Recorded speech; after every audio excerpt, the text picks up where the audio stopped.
అందరికీ నమస్కారం అండి. ఈరోజు 33 కోట్ల దేవతలకు నివాసమైన ఆ పరదేవత, నడుస్తున్న దేవత గోమాత గురించి బ్రిజ్ క్షేత్రములో, అంటే శ్రీకృష్ణుడు కృష్ణలీలలు చేసిన క్షేత్రము, యమునా నదీ తీరము, శ్రీకృష్ణ లీలలు గోపిక రాసలీల చేసిన క్షేత్రములో ఇప్పటికీ గోమాతను ప్రతి గోశాలలో స్తుతి చేస్తారు. వాటికి ఉదయము సాయంత్రము వేణుగానం వినిపిస్తారు. నాకు చూసిన విన్న ఒక 4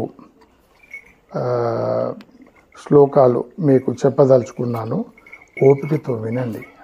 ఈ యొక్క మహత్యము విన్నందుకే, దాన్ని ఆచరించినందుకైతే ఇంకెంతో ఏమేమి సంపదలు ఉంటాయి, ఆమె అసలు స్వరూపం ఏంటిది అనేది ఈ స్థితిలో ఉన్నది.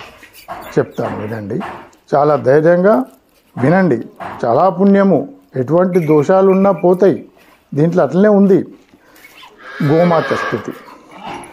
నమో దేవ్యై మహాదేవ్యై సురభ్యై చ నమో నమః. గావాం బీజస్వరూపాయై నమస్తే జగదంబికే. ఇక్కడ ఏమన్నారు? ఏ దేవమాత, నీకు నమస్తే. నువ్వు మహాదేవి, సురభి రూపంలో ఉన్నావమ్మా, నీకు మేము నమస్కరిస్తున్నాము. గావాం, నీ మీద మేము గానం చేస్తున్నాము. నీవే బీజస్వరూపంలో ఉన్నావమ్మా ప్రతి విషయంలో. అటువంటి నీకు నమస్కరిస్తున్నాము అమ్మా. నీవే జగదంబికే, జగదంబం నీవే. జగదంబ మహాదేవి ఎవరమ్మా? పార్వతి. అర్ధనారీశ్వరుడు శివుని అర్ధాంగి. ఇక్కడ పార్వతీమాత కాళీ ఈ యొక్క శక్తినిచ్చే అమ్మవారిని సురభి రూపంలో వాళ్ళు స్తుతిస్తుండ్రు. శక్తికి, రక్షణకు ఇది మంచిగా స్తుతి అన్నట్టు. ఇది గోమాత యొక్క ఒక రూపం, పార్వతీదేవి రూపంలో. రెండవది వినండి. నమో రాధప్రియాయై చ పద్మాసనాశాయై నమో నమః. నమః కృష్ణప్రియాయై చ గావాం మాత్రే నమో నమః.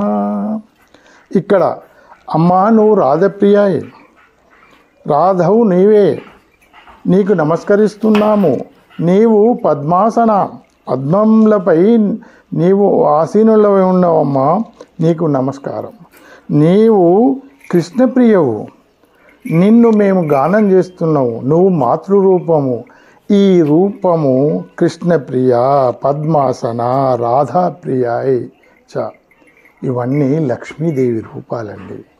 అంటే ధనదేవత అయిన లక్ష్మి కూడా ఈ యొక్క గోమాత రూపంలో ఉన్నదని ఇక్కడ భావన.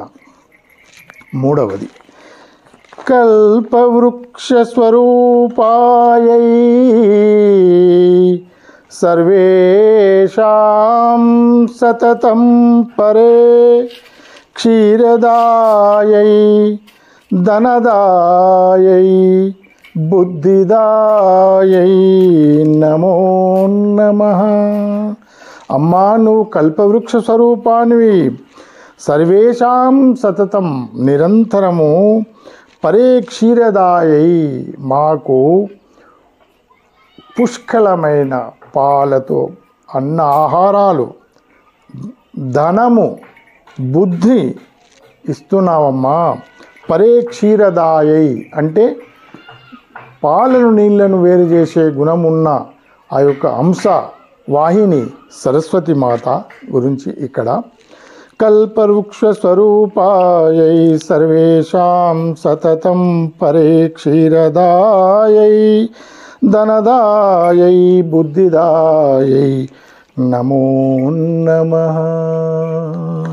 ఇక్కడ చూడండి, మొదటి స్థుతిలో అమ్మవారు పార్వతిని, రెండో స్థితిలో అమ్మవారు లక్ష్మిని, మూడో స్థితిలో సరస్వతిని, ఈ 3 రూపాలున్న ముగురమ్ములకు ఈ యొక్క గోమాతనే బీజస్వరూపమని ఇక్కడ స్తుతిస్తుండ్రు. మరి దీనివల్ల మనకి ఏమొస్తుంది, ఈ స్థుతి చేయడం వల్ల ఏమైనా లాభం ఉందా అనేది 4వ దాంట్లో స్థుతిలో ఉంది. చూడండి, చాలా బాగుంటుంది. శుభాయై చ సుభద్రాయై గోపదాయై నమో నమః. యశోదాయై కీర్తిదాయై ధర్మదాయై నమో నమః. అమ్మ, అన్ని శుభాలు నీ వల్లనే. సుభద్రాయై, నువ్వు మాకు మంచి భద్రతను కల్పిస్తున్నావమ్మా. గోపదాయై, మాకు గోలోకము ఇక్కడ పదవులు ఉన్నతమైన ఇస్తున్నావు. అట్టి మాతకు మేము నేను నమస్కరిస్తున్నాము. యశ్ ఇస్తావు, కీర్తినిస్తావు, బ్రహ్మవర్చస్సునిస్తావు, ధర్మాన్ని మాచే నడిపిస్తావమ్మా. నువ్వు ఇన్ని రూపాలు ఉన్నావు, మాకు ఇన్ని యొక్క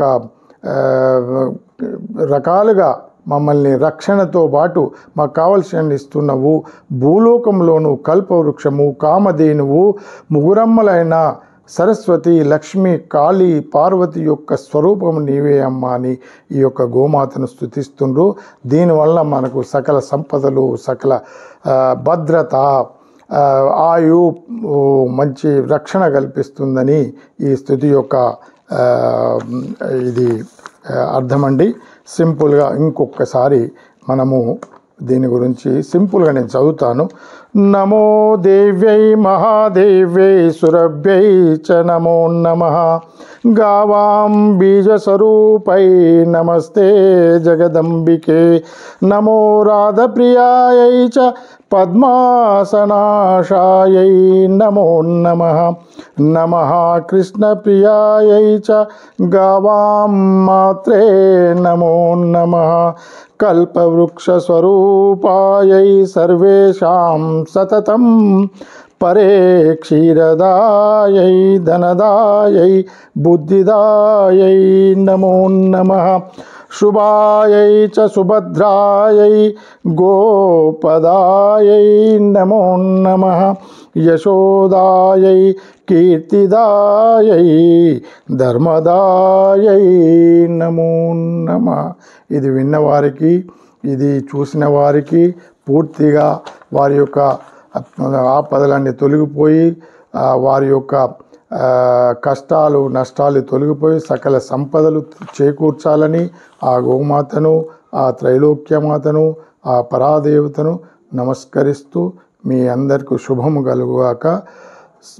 సర్వే జన సుఖినో భవంతు. సర్వారిష్టు సుశాంతిర్భవతు. సర్వం మంగళం భూయాత్. ధన్యవాదాలండి.